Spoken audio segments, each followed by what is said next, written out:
조갑제 TV 시청자 여러분 안녕하십니까? 2023년 6월 27일 오후 1시입니다. 박영수 하면은 특검이라는 말이 바로 따라 붙습니다. 즉 박근혜 당시 대통령에 대한 수사를 특별검사로서 진행을 했습니다. 특별검사로서 진행을 하면서 박근혜 당시 대통령을 직접 신문하지는 않았습니다. 그러나 박근혜 당시 대통령의 측근 부하 그 주변 인물들을 샅샅이 불러서 조사해가지고 박근혜 당시 대통령이 탄핵되는 길을 열고 그 다음에 구속되고 그 다음에 재판을 통해서 도합 징역 22년형이 나오도록 하는데 주역이었습니다. 특검 수사 그 뒤에 특검이 끝난 다음에는 이 사건의 공소유지를 책임졌던 사람입니다. 그런데 어제 이 사람이 부패 혐의로 구속영장이 청구되었습니다. 이게 무슨 일입니까? 2016년에서 17년 사이 박영수 그리고 같이 이번에 공범으로 구속영장이 청구된 양재식 두 전라도 출신 검사는 언론의 아주 집중적인 조명을 받으면서 정의의 사도다. 이른바 국정농단, 과장된 용어입니다만 이른바 국정농단 수사의 주역이다 해가지고 집중적인 조명을 받았습니다. 그래서 많은 국민들 머리에는 박영수란 이름이 콱 찍혀 있습니다.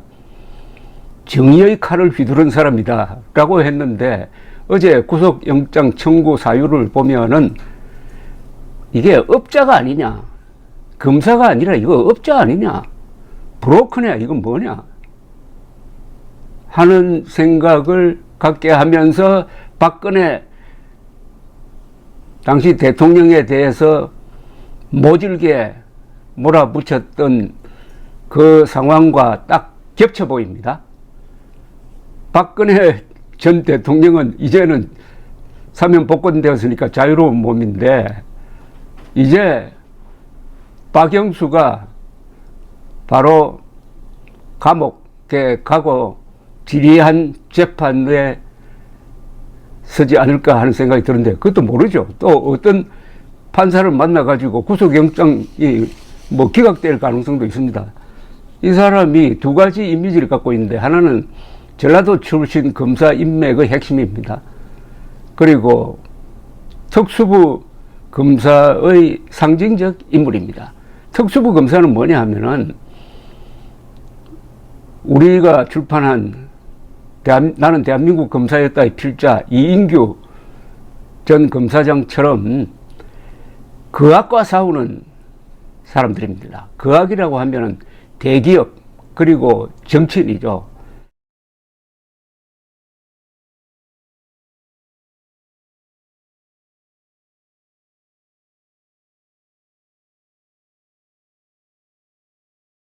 그러려면은 본인들이 깨끗해야 합니다.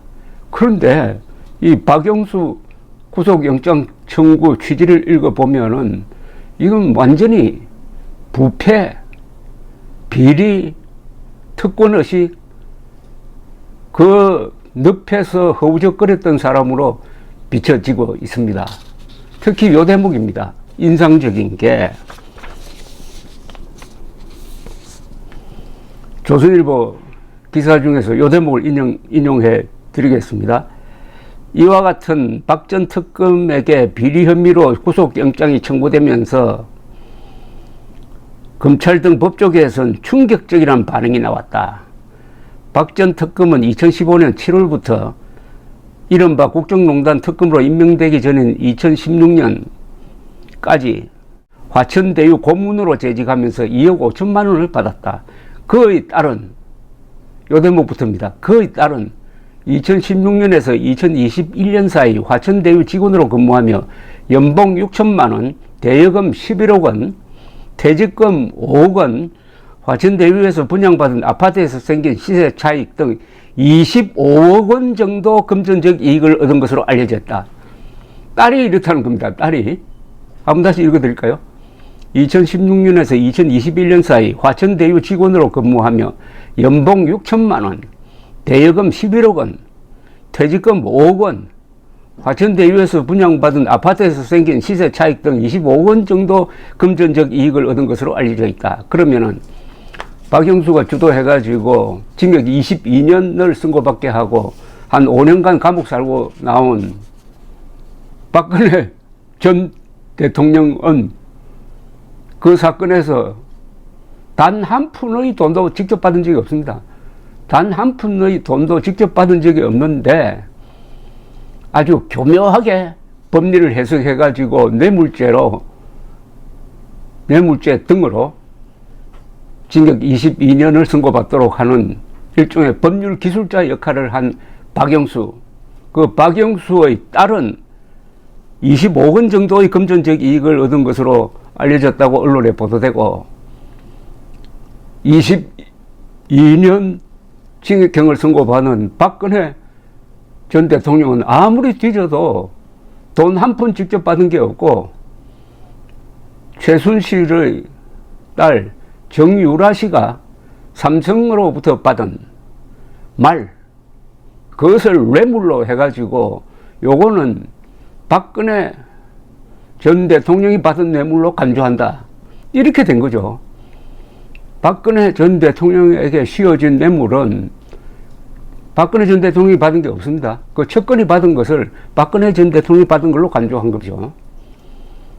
박근혜 전 대통령의 선고형량 22년 중에서 15년이 뇌물죄와 관계되는 겁니다. 뇌물죄. 근데 그 뇌물죄라는 게 허상이다 이거죠.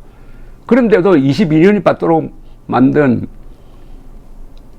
이 희대의 정치검사 박영수의 딸은 연봉 6천만 원, 대여금 11억 원, 퇴직금 5억 원, 화천대유에서 분양받은 아파트에서 생긴 시세차익 등 25억 원 정도의 금전적 이익을 얻은 것으로 알려져 있다. 자, 그런데 이 수사가 왜 이렇게 오래 걸렸습니까? 수사가 시작되어 가지고 구속영장이 청구되는데 1년 9개월이 걸렸습니다. 1년 9개월 동안 어제 검찰이 이야기했습니다. 증거인멸을 했다는 겁니다. 아니, 증거인멸하라는 시간을 준 거 아닙니까? 1년 9개월. 근데 박근혜 전 대통령이 어떻게 했어요? 탄핵되자마자 구속해버렸지 않습니까? 구속하고 불구속으로 재판을 해야 원칙인데 구속 기간을 연장해가면서까지 구속 재판을 받았습니다. 1년 9개월 동안 대한민국 검찰은 박영수를 봐줬다는 것은 증거인멸을 할 수 있는 시간을 주었다는 뜻으로 해석해야 되는 거 아니겠어요?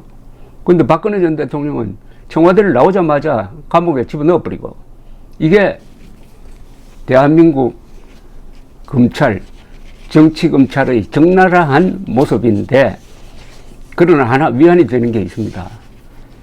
대한민국은 그래도 형식상 민주국가입니다. 그래도 법치가 어느 정도 기능을 합니다. 언론의 자유가 살아있어요. 또 야당도 있고 여당도 있습니다. 이런 데서는 잘못한 것을 스스로 바로잡는 기능이 있어요. 민주주의 체제의 가장 위대성이 바로 이겁니다. 잘못한 것을 스스로 바로잡는다. 민주주의는 과오를 스스로 바로잡을 수 있다. 그러나 푸틴, 시진핑, 김정은이가 다스리는 저런 데는 잘못한 것을 바로잡을 수 없기 때문에 망하는 겁니다. 자정 능력이 없는 거죠.